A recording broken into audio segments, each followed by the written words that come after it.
ouais, je vais vous planter la réflexion qu'on a fait avec un collègue, Michel Perrin aussi, on était à deux à travailler dessus, sur un bilan qui est réalisé sur la sécheresse, comment est-elle vécue en PACA, qu'est-ce qui se passe et quels sont les résultats.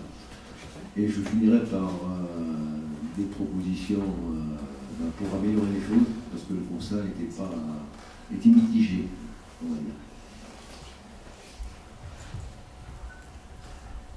Je vous rappelle en deux slides l'objectif de la gestion de la sécheresse. Un, c'est partager la pénurie pour une ressource insuffisante à satisfaire les différents usages humains qui s'appliquent dessus. Et deux, la réglementation indique qu'il y a une priorité qui doit être accordée à l'adduction d'eau potable sanitaire, et tout ce qui concerne la sécurité civile, et les milieux naturels. Ce qui devrait conduire à une gestion courante 4 années sur 5 où on ne fait pas appel à des arrêtés sécheresse, et une année sur 5 à des arrêtés sécheresse.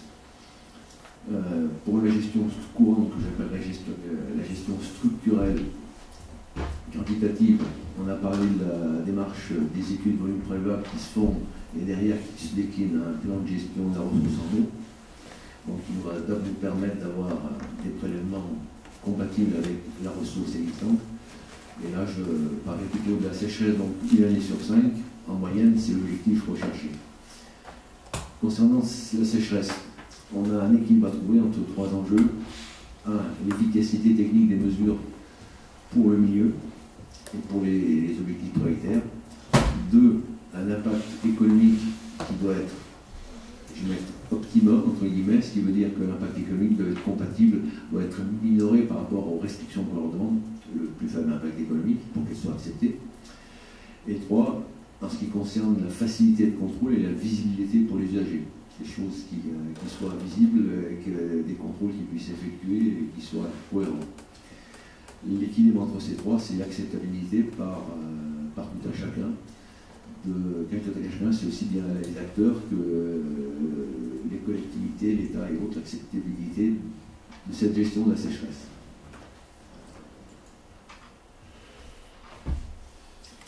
Les grands principes, je ne vais pas tous les énumérer, simplement c'est l'efficacité, la progressivité, une solidarité, une équité dans le traitement de tous les préleveurs entre l'amont et l'aval pour un même cours d'eau ou entre utilisateurs sur un même cours d'eau et que cette gestion soit à une échelle adaptée.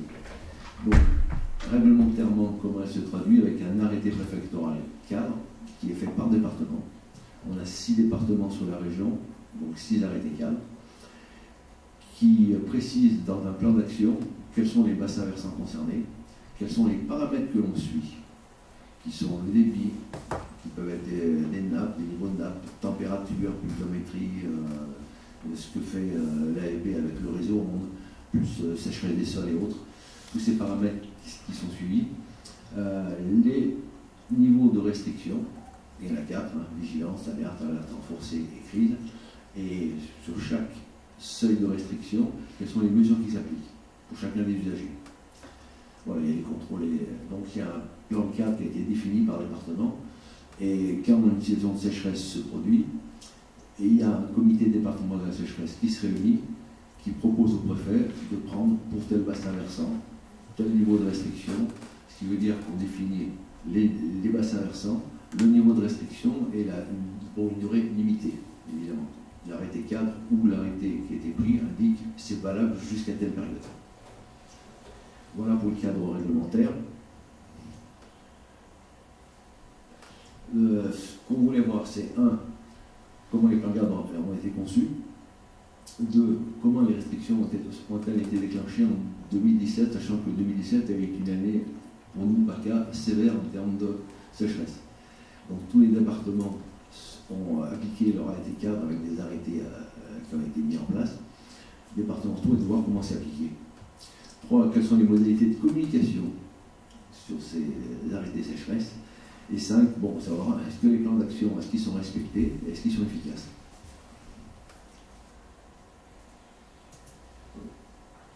Voilà, alors là, je vais passer rapidement. Je vous indiquais qu'il y avait ce que Christelle vous a déjà indiqué. Un grand aménagement, alors on a des ressources qu'on appelle plus sécurisées, ou qu'on souhaite appeler maîtrisées, qui sont le Rhône, qui sont Durance-Verdon, avec le barrage réservoir de Serponçon. Sur le Verdon, il y en a plusieurs. Et Saint-Cassien, c'est un des ouvrages qui est un peu sur la partie est. Donc tout ce qui est en violet, orange, vert, c'est tout ce qui est irrigué, sur lequel la disponibilité peut être apportée par cette ressource maîtrisée. Donc on voit clairement que sur la partie est, il y a une superposition entre des prélèvements qui s'effectuent sur les ressources locales et des prélèvements qui peuvent s'effectuer sur une ressource qui vient de la Durance-Verdon. J'avais reprécisé ici pour vous montrer avec les territoires qui étaient en déséquilibre quantitatif, c'est ceux qui sont en orange, en marron, voilà. Alors, je parle de la ressource Durance-Verdon plus spécifiquement, c'est des réserves qui sont très importantes. Pourtant, on a remarqué en 2017 qu'il y a des usages économiques qui sont susceptibles de ne pas être intégralement satisfaits. Le tourisme estival sur lac, avec les côtes de lac, je pense à Serponçon, qui au point de vue touristique, représente un volume important pour les départements des Hautes-Alpes.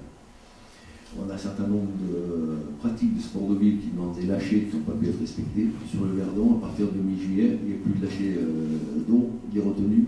Donc cet usage-là n'a pas pu se faire. Je parle rapidement d'hydroélectricité et je parle du territoire agricole de la CED. CED, c'est la Commission exécutive Durance.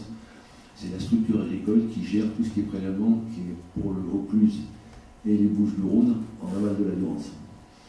Elle, en 2007, pour impact, il y a une réserve qu'on appelle la réserve agricole, qui est prévue à Serponçon, qui est 200 millions de mètres cubes. En 2007, ils ont dépassé cette réserve. EDF a dit, j'ai une perte énergétique, il faut me payer. Et les collectivités, toutes les ont accepté de régler une partie, chacune de l'enveloppe, mais la CED a dit, les financeurs de cette action ont dit qu'il n'y a pas que ça se renouvelle. Donc la CED a mis en place un protocole particulier sur lequel eux, par rapport à la consommation de cette réserve agricole, appliquent un protocole sécheresse de 10, 20, 30% pour être sûr de rester dans cette enveloppe-là. Donc il y a un protocole qui a été mis en place sur la Durance spécifiquement par les acteurs agricoles, qui est très intéressant. Donc tout ça pour vous dire que concernant, même si on a une ressource sécurisée, donc que j'appelle maîtrisée, il y a matière à intervenir en saison de sécheresse après. À partir de quels paramètres et autres, ce sera à voir, mais il y a une matière à intervenir. Ce qu'on voyait aussi, c'est que par rapport à cette ressource maîtrisée, il y a un traitement différencié par département dans les arrêtés cadres, avec des usages desservis par cette ressource-là, traitement différencié qui était lié à l'interférence avec les ressources locales. Donc là-dessus, c'est ce qui a forcé la réflexion au niveau régional, nous aussi, pour faire quelque chose, qu'est-ce qu'on fait? Alors l'état des lieux et les cours d'eau de PACA, je précise, on parle de régimes qui sont vraiment un régime nival, je pense au Drac, qui est alimenté par la partie alpine, et jusqu'à un niveau, jusqu'au cours d'eau côtier, qui sont des régimes plus méditerranéens, sans parler des cours d'eau avec une alimentation karstique. Dans l'alimentation karstique, soit il y a des pertes karstiques, pour certains cours d'eau, je pense au Calavon, soit il y a une alimentation karstique, des têtes de bassin versant, je pense à la Sienne, le Loup et la Canne aussi, où il y a beaucoup d'alimentation karstique. Le constat sur les 10 dernières années, les mesures de sécheresse sont déclenchées une année sur deux, alors qu'elles devraient être une année sur 5. 2. Le délai moyen est de 3 semaines entre le franchissement d'un seuil, et quand on parle d'un seuil ici, on a pris le seuil hydrologique. Quelle est la valeur du débit à partir duquel on s'estime passer en alerte renforcée au crise. Il y a un délai moyen de 3 semaines entre le franchissement de ce seuil hydrologique en débit et l'activation des mesures par arrêté préfectoral. C'est ce que j'indique avec le graphe là, sur le DRAC par exemple. où en orange, on a le dépassement du seuil d'alerte en termes de débit, et l'arrêté préfectoral d'alerte a été pris beaucoup plus tard. En abscisse, vous avez les dates sur 2017. La même chose pour violet, un dépassement du débit de crise qui est indiqué, et l'AP crise, qui est l'arrêté préfectoral de la crise, qui est pris bien plus tard. Je vais continuer avec un exemple, même s'il n'y a pas que le Drac qui est concerné. Je prends l'Argence qui est sur le Vaucluse. Elle a aussi un dépassement du seuil d'alerte en rouge qui est au début du graphe, et un arrêté préfectoral d'alerte qui a été pris bien plus tard. Le constat, c'est deux exemples. C'est un, quand les mesures sont prises, il n'y a pas d'affection nette des débits en rivière, parce que les restrictions commencent à être appliquées. Les restrictions commencent à être appliquées quand l'arrêté préfectoral a été pris. On n'a pas de modification sensible sur l'hydrologie de la rivière. Deux, quand la restriction arrive, comme elle intervient tardivement, est-ce que ça ne veut pas dire que le partage s'est déjà opéré ou que les volumes disponibles pour irriguer ne sont plus disponibles, justement? Est-ce que c'est le premier arrivé qui l'a servi? Est-ce que c'est le plus fort? Est-ce que le partage a été discuté localement? Mais quand les restrictions arrivent, les volumes ne sont plus disponibles parce que la sécheresse a continué à être activée.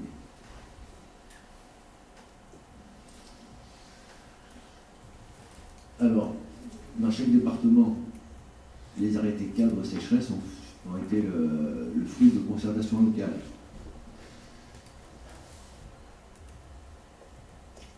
Deuxième point, c'est que les représentants des usagers sont attachés à participer au déclenchement des mesures au niveau de restrictions demandées, en faisant valoir notamment leur connaissance locale de la situation. Et ça, c'est vrai que la connaissance locale, dans l'approche locale, les acteurs locaux sont mieux placés pour savoir effectivement en termes de sécheresse, est-elle sévère ou non, ou mérite-t-elle qu'on mette en place des restrictions?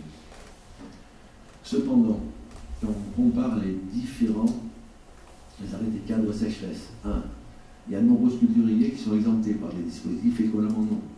Donc, s'ils sont économes en eau, c'est bien, c'est en cohérence avec la politique d'économie d'eau qu'on met en place. Donc, ça, c'est une bonne chose. Et en même temps, parfois, les cultures qui sont irriguées ne sont pas forcément des cultures trop adaptées au climat méditerranéen.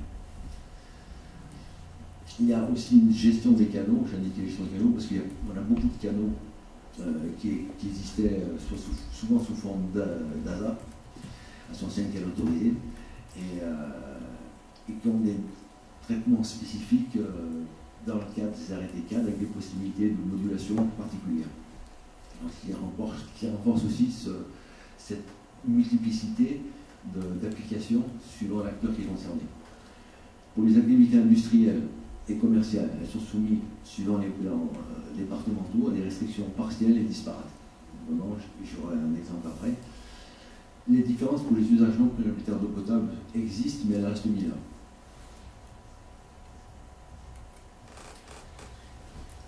Ça, c'est pas tellement visible, c'était juste, j'ai pris l'exemple pour le niveau d'alerte qui s'applique à l'usage irrigation, où vous avez soit, et je vous ai mis les 6 départements en colonne, depuis les Alpes d'Haute-Provence jusqu'au Vaucluse, entre parenthèses est indiquée la date de l'arrêté 4 sécheresse. Donc on voit qu'ils ont été pas mal renouvelés, excepté les Hautes-Alpes. Ils ont été renouvelés ou remaniés relativement récemment, mais juste en prenant la première ligne avec pompage sur le réseau EP, soit on a des interdictions horaires. Pour les Alpes d'Haute-Provence, c'est 11-18 heures.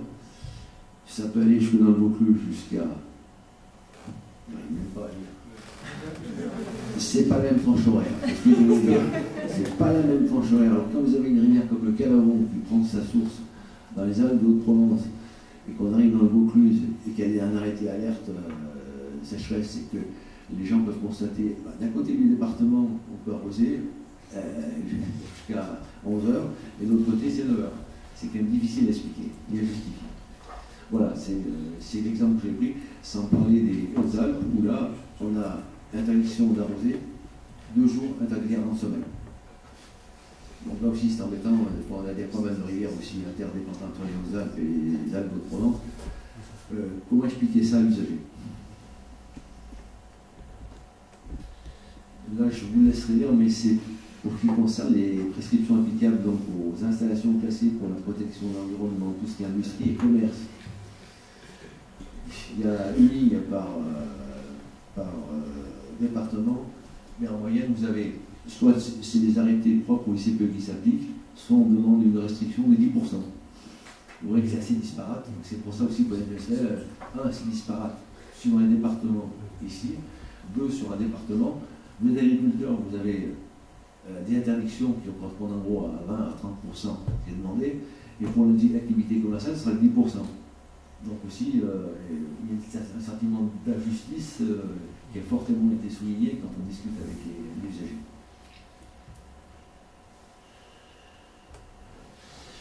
Le bilan, un retard pour le déclenchement des mesures, ce qui veut dire que les volumes ne sont plus disponibles pour être prélevés. 2, la déficit d'efficacité des mesures. Est-ce que cette déficit d'efficacité porte sur les références de prélèvements qui sont pris en termes de restrictions? Est-ce qu'il y a trop d'exemptions? Est-ce que c'est l'ampleur des restrictions qui reste trop faible pour un certain nombre d'usages? 3, il y a une différence dans les restrictions entre les départements et même au sein des départements entre les usagers qui est difficilement explicable. Alors, je vais donner 2 exemples. Les économies demandées au stade d'alerte varient de 10 à 30% suivant les départements, mais pour le stade d'alerte rapporté de 20 à 50%.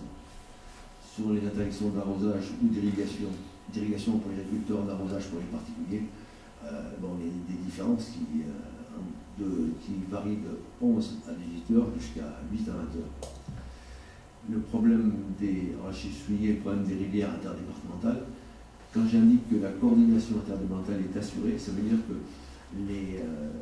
les départements, quand il y a toujours un préfet pilote sur ces rivières interdépartementales, et quand l'arrêté est pris, l'autre département suit en général. Que cette coordination soit inscrite ou non dans l'arrêté cadre, mais elle se réalise effectivement.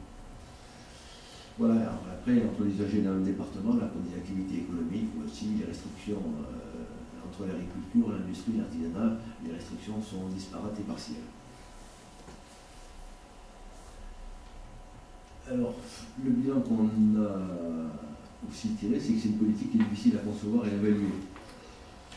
Ensuite, il faut suivre un certain nombre d'indicateurs et définir des seuils de déclenchement pertinents, ce qui nécessite une bonne connaissance de la ressource sous toutes ses facettes, des règles, les relations d'intra-rivière, les prélèvements qui s'exercent aussi. C'est ça qui est important. 2, l'impact économique de la sécheresse sur les activités, et qui est délicat à apprécier, suivant la culture qui est irriguée pour l'irrigation, souvent l'activité, si c'est une activité industrielle ou artisanale aussi. C'est pas une relation linéaire entre je baisse de 20%, j'ai 20% de moins économique. C'est pas une relation linéaire. 3, les bénéfices en termes de partage de ressources et d'environnement sont difficiles à apprécier. Par exemple, quel est le décalage pour le passage en crise quand j'ai appliqué les mesures d'alerte? Est-ce que je suis capable de chiffrer en jour? Deuxièmement, est-ce que je suis capable de faire une différence entre le débit observé et les débits qui auraient l'absence de restriction? Voilà, c'est les membres, on voit que c'est difficile à évaluer. Et enfin, des contrôles qui s'exercent effectivement, assez importants, mais peu de sanctions au final pour ceux qui ne respectent pas l'arrêté sécheresse. Je parle moi sur le constat patin. Voilà.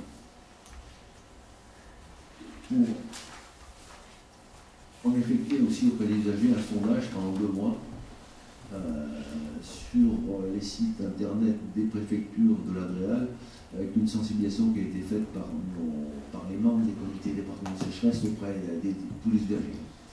On a eu 639 réponses. Le constat que l'image qui ressort, c'est un défaut de communication et de sensibilisation envers les particuliers. Par exemple, les différentes questions qui étaient posées, il y a 47% des gens qui ont répondu qui ne savaient pas l'eau qu'ils consommaient, d'où venait-elle. 2, il y avait une méconnaissance aussi des règles à respecter si des restrictions étaient mises en place. 40% ne connaissaient pas ces règles. Voilà. Et en même temps, 37%, donc à peu près un tiers, pensent que la majorité des usagers respectent les règles qui sont mises en place. Donc, voilà, donc c'est besoin d'une information contextualisée et une échelle pertinente au niveau de la commune. De le renforcement des contrôles, les mesures étant reconnues comme légitimes et n'étant pas remis en question par les personnes qui ont répondu. Toutefois, l'acceptabilité des restrictions nécessite de corriger les iniquités de traitement. Voilà. Et enfin, mettre fin à des pratiques visibles et compréhensibles, plus les pouvoirs publics doivent montrer l'exemple. Alors, citer les pratiques visibles et incompréhensibles, l'arrosage en pleine chaleur et agricole, le lavage à grande eau d'abord des communes, l'arrosage de centres de ronds-points qui ne se fait pas aussi dans nos conditions en période voilà, c'est ce que je voulais citer. Là après je vous ai mis trois camemberts issus du sondage, je vous laisserai lire, vous verrez quoi. Il y a le premier qui montre que à 62% les personnes interrogées, les usagers, estiment que les mesures, c'est l'impression de la sévérité des mesures, est-ce qu'elles sont justes et ne sont pas assez fortes, ou trop fortes, 68% pensent qu'elles sont justes. Et après les deux suivants, c'est l'appréciation de la qualité des cultures, du matériel et des pratiques d'irrigation par les irrigants. C'est le sondage, c'est les usagers irrigants qui ont répondu, ils disent, on leur a demandé qu'est-ce qu'ils pensaient, est-ce que vos matériels utilisés, vos pratiques d'irrigation sont économes en eau, moyennement économes ou très économes. La majorité disent moyennement économes et ensuite très économes, les 44% aussi restants, il n'y a que 4% qui trouvaient que leur matériel était peu économe en eau.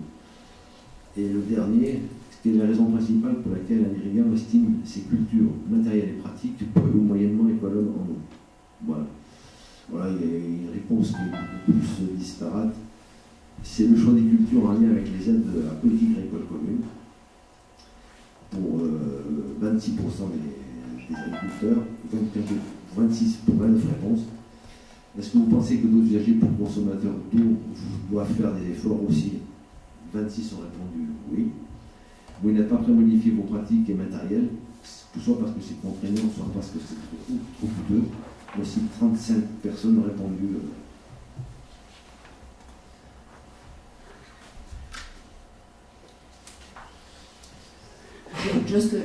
Just to say hello to Andrea.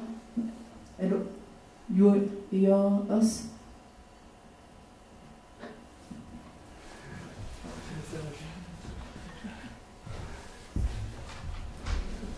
Hello. C'est bon. C'est bon. Sorry, we are late, but in how many times? Je t'en prie pour 5 minutes. 5 minutes? You can stay with us? Okay. Thank you.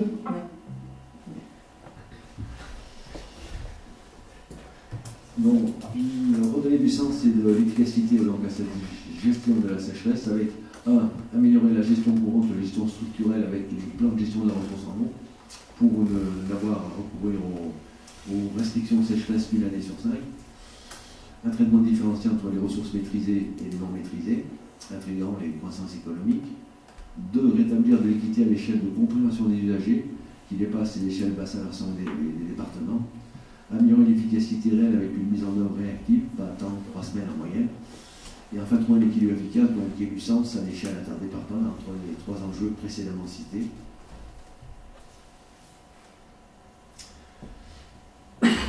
Donc un dispositif sur les ressources maîtrisées à étudier, j'en parlais un peu plus loin. Une harmonisation partielle des dispositifs départementaux, on va essayer de rechercher. Une intensification de la communication avec une sensibilisation particulière des particuliers. Et l'adoucissement des contrôles. Alors, les propositions qu'on risque de faire au prochain comité sécheresse, le positionnement des services de l'État là-dessus est que l'appréciation de la situation et le déclenchement des mesures de restriction reste au niveau départemental.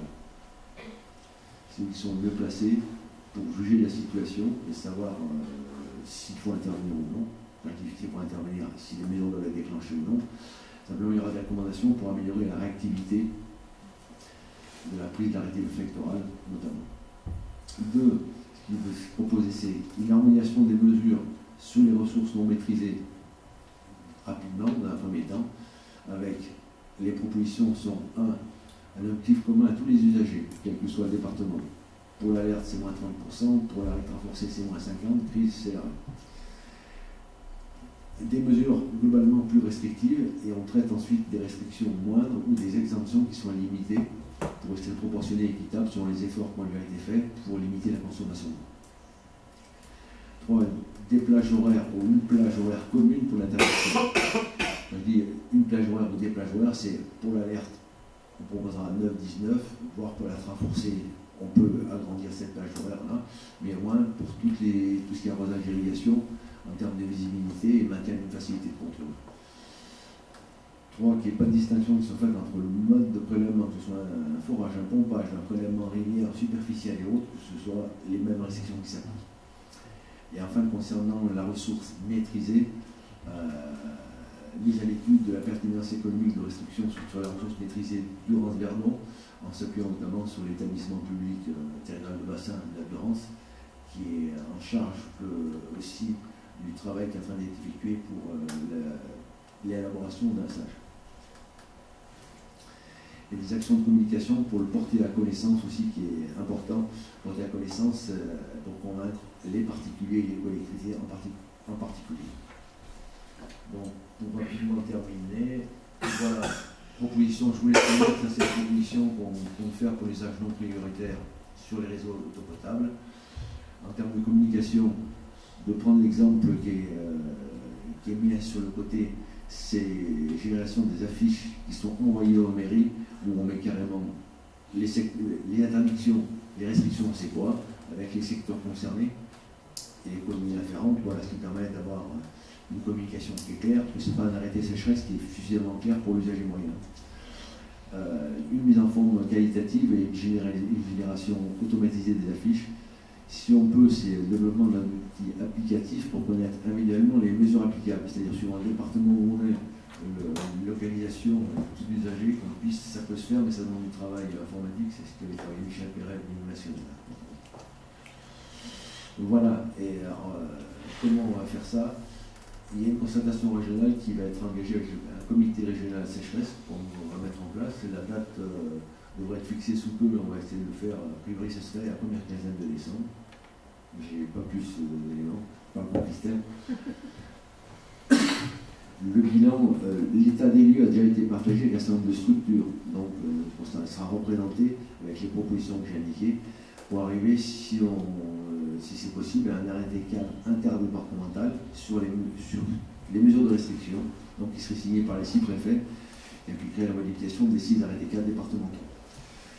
En phase 2, suite à l'étude de pertinence sur Durance-Verdon, en termes d'économie, quel dispositif on met, si on arrive sur une solution, voilà, c'est tout le travail qui va être fait en 2019, éventuellement, transférer ça par un arrêté aussi interpréfectoral sur les ressources maîtrisées. Alors juste, j'avais terminé là, mais juste vous présenter le petit schéma qui est là. Ça c'est sur l'Ouvraise qui est à Roex. Je voulais simplement vous signaler, voilà, il y a les flèches contenant les différents arrêtés qui ont été pris, et juste en bas, ce qui est le rond cadré, à un moment on a dit le débit réservé, la DTT a dit le débit réservé, on y arrive, vous ne prélevez plus. Il y a 7 grands canaux qui se suivent sur cette rivière-là. Et bien là, on l'a vu hydraugiquement, on a vu une remontée des débits. Donc on arrive bien à avoir quelque chose, quand des restrictions fortes sont demandées, on le constate bien. C'est juste pour attirer l'exemple.